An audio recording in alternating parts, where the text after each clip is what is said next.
Assalamualaikum, Football United ringan amatiran ala gua. Kali ini gua mau ngobrol ringan soal topik yang hari ini atau sebenarnya dari beberapa hari terakhir ini cukup menarik lah ya kalau gua bisa bilang, yaitu adalah soal Cristiano Ronaldo. Keberadaan Cristiano Ronaldo di Manchester United ini kan sekarang memicu pro dan kontra, bahkan which is kalau buat gue sih ini cukup mengherankan. Ada yang bilang kalau Cristiano Ronaldo ini adalah masalah di Manchester United, luar biasa. Ada juga beberapa yang masih mempercayai kalau Cristiano Ronaldo ini adalah solusi, walaupun sekarang lebih banyak yang, gue juga heran ya, lebih banyak yang berpikiran kalau Cristiano Ronaldo ini adalah masalah di Manchester United. Kenapa kok gue heran? Terutama ini dari fan Manchester United atau supporter Manchester United. Kenapa gue heran? Karena ketika kedatangan di musim panas tahun lalu ya, pada saat itu kita hampir 100% atau bahkan banyak sekali fans Manchester United, bukan cuma yang ada di Inggris ataupun di Indonesia, tapi di seluruh dunia bahkan menyambutnya dengan sangat luar biasa. Jadi trending di mana-mana ya, di media, di sosial media, di jagat digital, dunia digital, semua rame riuh berita positif soal Cristiano Ronaldo. Lalu perlahan-lahan ini sekarang, anginnya jadi berubah lagi. Bagaimana gua melihat ini ringan amatiran ala gua? Apakah dia ini masalah atau solusi atau bagaimana? Sebelum membahas ke arah situ dulu, gue ingin membahas Cristiano Ronaldo ya. Dari sisi ya pemain, bagaimana gue melihat Cristiano Ronaldo. Cristiano Ronaldo di usia sekarang ini yang ke-36, luar biasa ya. Ini merupakan, tidak bisa dipungkiri kalau dia merupakan salah satu pemain terbaik di dunia saat ini.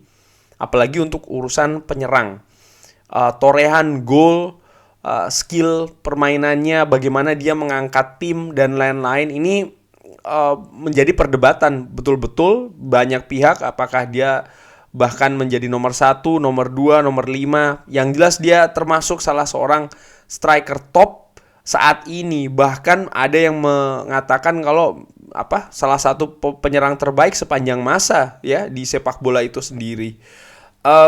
Dia memperkuat Manchester United terakhir itu di tahun 2009, setelah 6 tahun dia mengabdi bermain di bawah Sir Alex Ferguson. Pada saat itu gelar yang diberikan ke Manchester United cukup banyak. Tentu saja yang paling fenomenal adalah gelar Liga Champions ya, memenangkan gelar Liga Champions di Moskow. Bahkan dia ini sangat populer di mata fans ya. Salah seorang pemain yang cukup sukses memakai nomor keramat nomor 7, karena ternyata memang kenyataannya tidak banyak pemain yang sukses, apalagi setelah Cristiano Ronaldo ya, yang memakai nomor punggung 7, dan itu adalah fakta. Pun dengan sepeninggalnya Cristiano Ronaldo ke Real Madrid ya, dia cukup sukses di Real Madrid, bahkan memecahkan banyak rekor di Real Madrid, luar biasa, pencetak gol terbanyak dan lain-lain. Fans Manchester United, artinya di Manchester ini juga cukup rajin, cukup sering masih mengeluh-elukan seorang Cristiano Ronaldo. Di banyak pertandingan chants atau nyanyian Cristiano Ronaldo ini selalu dinyanyikan ya kan. Bukan hanya sebagai wujud penghargaan atau terima kasih, tapi juga ada romantisme di sana, kerinduan akan bukan cuman permainannya saja, tapi termasuk juga sosok dari seorang Cristiano Ronaldo yang semakin waktu berjalan, maksud gua semakin populer ya, apalagi dengan raihan yang luar biasa di Real Madrid. Pun juga ketika dia pindah ke Juventus, luar biasa kalau gua ngelihat ini dari Wikipedia. 98 kali bermain, 81 kali dia bikin gol di Juventus. Bermain di Serie A, di liga yang terkenal lebih defensif gayanya ya kan, lebih lambat, tapi itu tidak memutus kebiasaan atau skill dari seorang Cristiano Ronaldo untuk mencetak gol ya. Artinya dia tetap bisa sangat produktif di Juventus, walaupun kalau dilihat dari sisi title ya yang didapatkan di Juventus, ini tidak segemilang ketika dia mendapatkannya di Real Madrid. Artinya Juventus tidak bisa dibawa oleh Cristiano Ronaldo ini menjadi juara Liga Champions. Walaupun di kompetisi domestik Juventus ini dibawa menjadi juara Serie A 2 tahun berturut-turut ya. Tahun dari 2018-2019 dan juga 2019-2020. Nah, sekarang dia pindah ke Manchester United. Sebagai seorang individu, dan ini sudah pernah gue bahas juga beberapa kali di video gue, kedatangan dia ke Manchester United ini pada saat itu kan kita rebutan ya. Dia ingin pindah dari Juventus, lalu yang dikaitkan yang paling dekat adalah dengan Manchester City yang merupakan salah satu klub rival utama dari Manchester United saat ini. Klub tetangga yang berisik, nosy neighbor ya kan.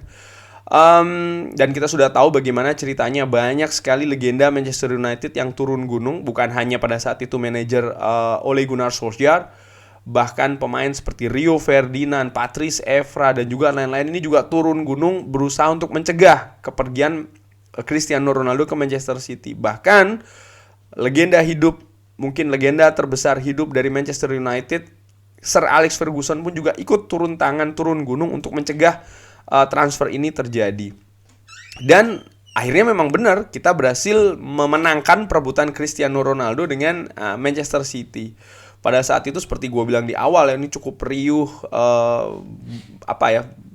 cukup gembira dan bahagia fans Manchester United, bukan hanya karena berhasil mencegah ya pindahnya salah seorang, mungkin gue bisa bilang salah seorang legenda juga dari Manchester United, salah seorang pemain terbaik yang masih dielu-elukan di Manchester United ya, ke klub rival, tapi juga ada harapan di sana. Karena tidak bisa dipungkiri di musim tersebut, atau bukan musim ini enggak, tapi musim lalu kita punya masalah di lini depan. Ini sudah pernah gue singgung juga di beberapa video gue. Bahkan pada saat itu gue membuat video tentang beberapa striker yang mungkin punya peluang didatangkan ke Manchester United. Ada nama Harry Kane, Haaland, dan lain-lain. Dan memang pada saat itu kita lihat lini depan kita tuh bukan lini depan yang terbaik. Kita butuh ada penambahan kualitas di sana. Walaupun kabar sekarang yang gue baca dan gue ketahuin, pada saat itu konsentrasi dari seorang Ole Gunnar Solskjaer bersama dengan tim kepelatihannya pada saat itu ya untuk merekrut gelandang. Cuman begitu ada peluang untuk mendatangkan Cristiano Ronaldo, akhirnya disambut lah. Dan menurut gue itu bukan keputusan yang salah, karena again seperti gue bilang sebelumnya, kita punya masalah di lini depan, kita butuh kualitas di sana, dan ada pemain tersedia, pemain legenda pula ya kan. Dengan berbagai cerita yang gue sebutkan tadi, tidak usah gue ulangin, didatangkanlah seorang Cristiano Ronaldo. Nah, kedatangan Cristiano Ronaldo ini ada sisi positif dan sisi negatif. Sisi positif ya itu tadi, excitement, gairah dari supporters, dari tim secara keseluruhan ini naik, tambah. Karena apa? Ya, karena seorang Cristiano Ronaldo, bagaimana kualitasnya, bagaimana nama besarnya di klub dan lain-lain, datang kembali ke Manchester United. Belum lagi kalau dari sisi bisnis ya, jersey-nya laku cukup keras. Hampir semua, kalau gua ngelihat ya di Megastore tuh, hampir seluruh jersey-nya nih betul-betul didominasi oleh Cristiano Ronaldo. Di stadionnya ketika gua menyaksikan Manchester United secara live di sana juga banyak yang menggunakan jersey Ronaldo, shawl, dan lain-lain. Sangat-sangat mendominasi Cristiano Ronaldo di Manchester United dari sisi merchandising. Tapi ada sisi negatif. Apa? Ya seperti gue pernah bilang juga sebelumnya. Ole Gunnar Solskjaer ini sudah punya sistem, sudah membangun tim menuju musim baru.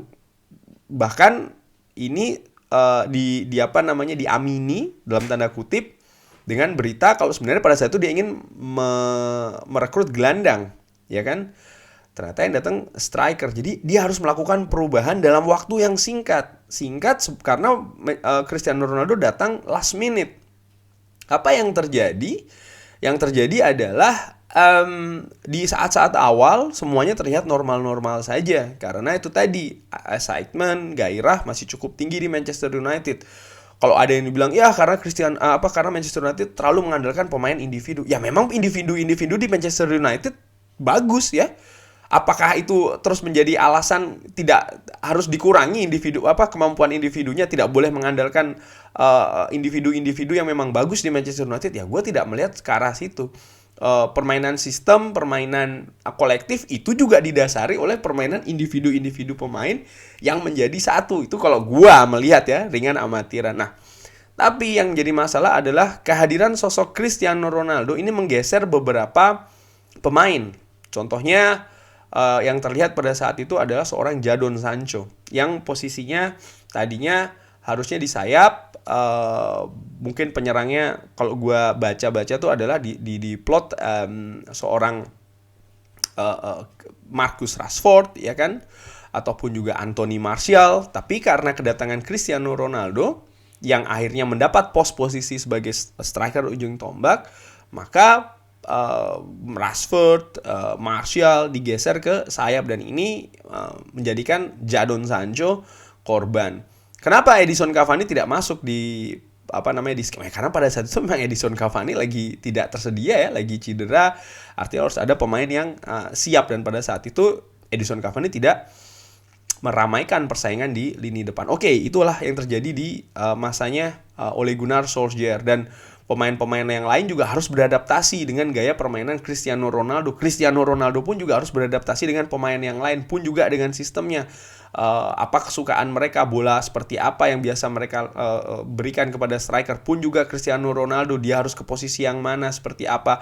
Ole Gunnar Solskjaer mengharapkan apa dari dia, apakah cuma di depan ataukah harus melebar ataukah turun ke belakang, dan lain-lain. Dia lebih suka bola heading atau dia bola bawah, dan lain-lain. Dia lebih suka bola ruangan untuk dikejar lari, atau bola yang pas ke kaki, atau permainan 1-2 seperti hal-hal seperti itulah menurut gue harus diadaptasi lagi, dan lain-lain. Nah, kenyataannya ini bukan masalah yang gampang untuk dipecahkan. Dan menurut gue bergulir sampai dengan ya pemecatan atau berakhirnya masa Ole Gunnar Solskjaer di Manchester United. Nah, bagaimana sekarang ketika kedatangan seorang Ralf Rangnick?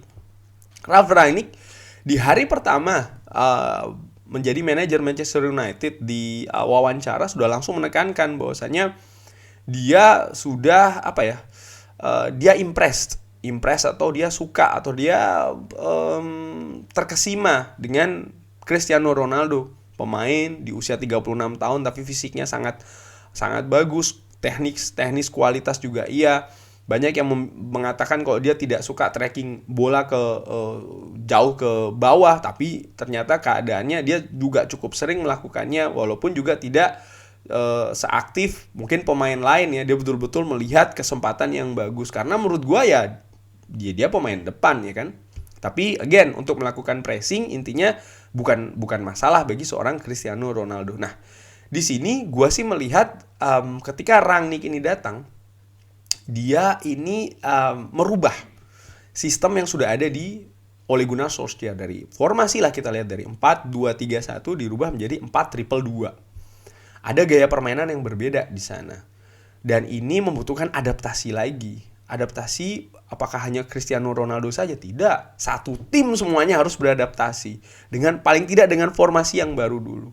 Belum lagi beradaptasi dengan gaya filosofi sistem yang ingin dibangun oleh Rangnick. Siapa? Cristiano Ronaldo? Oh tidak, semua pemain harus beradaptasi dengan hal tersebut. Kalau seandainya di beberapa pertandingan terakhir ya, paling tidak kalau gue ambil di 4 pertandingan terakhir, melawan Wolves, melawan Burnley, melawan Newcastle, melawan Norwich, Cristiano Ronaldo betul, gue sepakat tidak bermain secara maksimal. Tapi kalau kita lihat lagi, yang tidak bermain secara maksimal itu bukan cuma dia. Banyak pemain di tim juga tidak bermain secara maksimal. Karena kenapa? Ya itu tadi yang gue bilang. Masih beradaptasi dengan sistem gaya permainan yang diinginkan oleh seorang Rangnick. Dan gue sepakat dengan Ralf Rangnick. Ini tidak bisa ditunjuk hanya per individu saja. Tapi memang ya ini secara kesatuan. Dan kalau gue lihat ya, paling tidak berkaca dari pertandingan terakhir menghadapi Wolverhampton, ya ini memang kesalahan kolektif, di mana kualitas passing yang jelek itu bukan cuma Cristiano Ronaldo. Hampir seluruh pemain di atas lapangan kualitas passingnya jelek. Dan apakah ini bisa dibebankan atau ditunjuk hidung yang salah Cristiano Ronaldo? Ya gue tidak melihat seperti itu. Menurut gue, Cristiano Ronaldo dengan kualitasnya yang cukup bagus, itu secara individu. Tapi bagaimanapun juga permainan sepak bola ini ada permainan kolektif, permainan tim. Dan ketika ada elemen-elemen atau kepingan-kepingan di 11 pemain di atas lapangan yang tidak bermain maksimal, ya 1, 2, apalagi lebih dari 1 atau 2 ya, mungkin sampai 5 ataupun 7, ya ini akan berpengaruh juga ke penampilan individu, ke pemain-pemain yang lain. Bisa jadi ya itu tadi turun. Kita lihat pada saat menghadapi Wolverhampton, hanya 2 pemain yang menurut gue yang tampil bagus, yaitu adalah Phil Jones dan juga David De Gea. Yang dimana 2 pemain ini tugas utamanya adalah menjaga bagaimana gawang Manchester United tidak kebobolan. Yang satu back, yang satu kiper. Udah itu aja. Yang lainnya back sayap jelek, lini tengah jelek, lini depan juga seperti itu. Lihat bagaimana Edison Cavani, seberapa jarang dia dapat bola. Menurut gue, apakah itu kesalahan Edison Cavani? Ya tidak, kalau gue secara ringan amatiran. Ini kesalahan kolektif, lini tengah yang tidak cukup bagus dalam itu tadi mensupport lini depan. Bagaimana jarak terlalu jauh, bagaimana kualitas umpan yang gue ulangi lagi cukup buruk ketika menghadapi Wolverhampton. Dari situ, gue menyimpulkan ringan amatiran ala gue, apakah Cristiano Ronaldo ini solusi atau problem? Gue melihatnya Cristiano Ronaldo adalah seorang tantangan bagi Ralf Rangnick dalam membangun sistem di Manchester United. Kalau ada pendapat yang lain, bisa drop di kolom komen. Thanks for watching. Jangan lupa like, sholat, and subscribe. Wassalamualaikum warahmatullahi wabarakatuh.